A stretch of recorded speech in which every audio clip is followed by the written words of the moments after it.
Marvel has been on a roll recently, and there have always been new releases to look forward to. The latest, highly anticipated TV series gives us a peek at their very first Muslim superhero. This is, of course, a huge step in the right direction, so keep on watching as we discuss what we know so far about Kamala Khan, aka Ms. Marvel. First up, Kamala Khan, who's playing her. While fans have eagerly devoured and hyped up every Marvel TV show yet, there is one upcoming release that deserves special attention. The studio released its first trailer for Ms. Marvel on March 15th, which gives us a look at the extended universe's first ever Muslim superhero. 19-year-old acting newbie Iman Vellani plays the character of Kamala Khan, listed as her first ever credit on IMDb, while longtime actors Zenobia, Shroff, and Mohan Kapur play her on-screen parents. The show will premiere on June 8th, created by Bisha K. Ali, who has previous writing experience with the TV series Loki, as well as the television adaptation of 4 Weddings and a Funeral. Ms. Marvel centers around Kamala Khan, who's a pretty recent addition to the Marvel canon,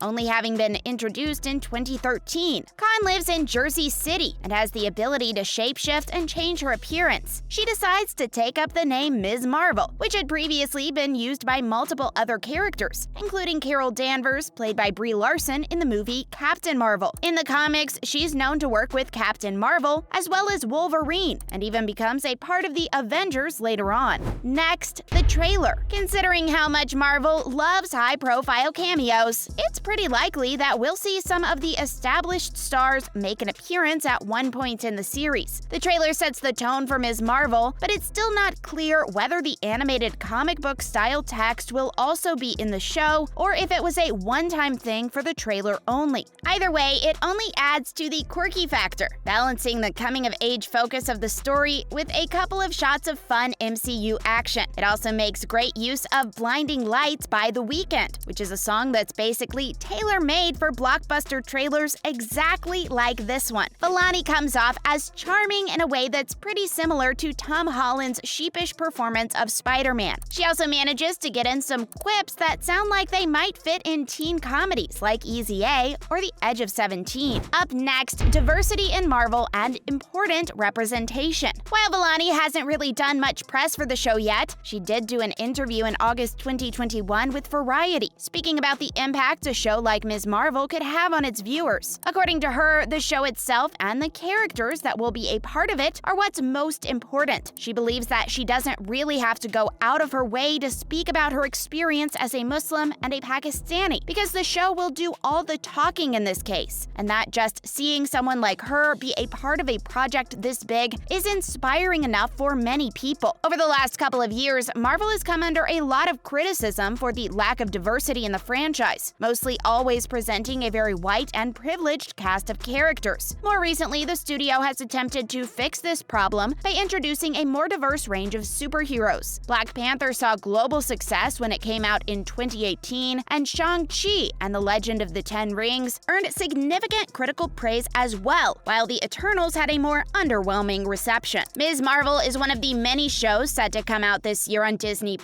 which includes the highly anticipated Moon Knight starring Oscar Isaac, She-Hulk starring Titania Maslany, and Secret Invasion, which will be headlined by longtime Marvel star Samuel L. Jackson, as well as new additions Emilia Clarke and Olivia Colman. Vellani will reprise her role as Kamala Khan in The Marvels, set to come out in 2023, also starring Brie Larson and Jackson. Change in origin story? In the comics, Kamala was far from an ordinary teenager. Her DNA was unique because it contained fragments of a cosmic lineage known as the Inhumans. When she came in contact with the element called the Terrigen, the mists led to the Inhuman DNA fragments in her body being activated. She then went through a process called Terrigenesis, which granted Kamala her powers in the comics, giving her the ability to stretch any part of her body at will. However, it seems like her abilities will be different in the MCU. Instead of being exposed to Terrigen mists through a bomb that exploded near her, it seems like she'll be getting her powers through a bangle. Along with her shape-shifting abilities, Kamala's powers seem similar to those of Wanda Maximoff and Carol Danvers. Some fans have been vocal about this change in her origin story, calling her Marvel's Green Lantern.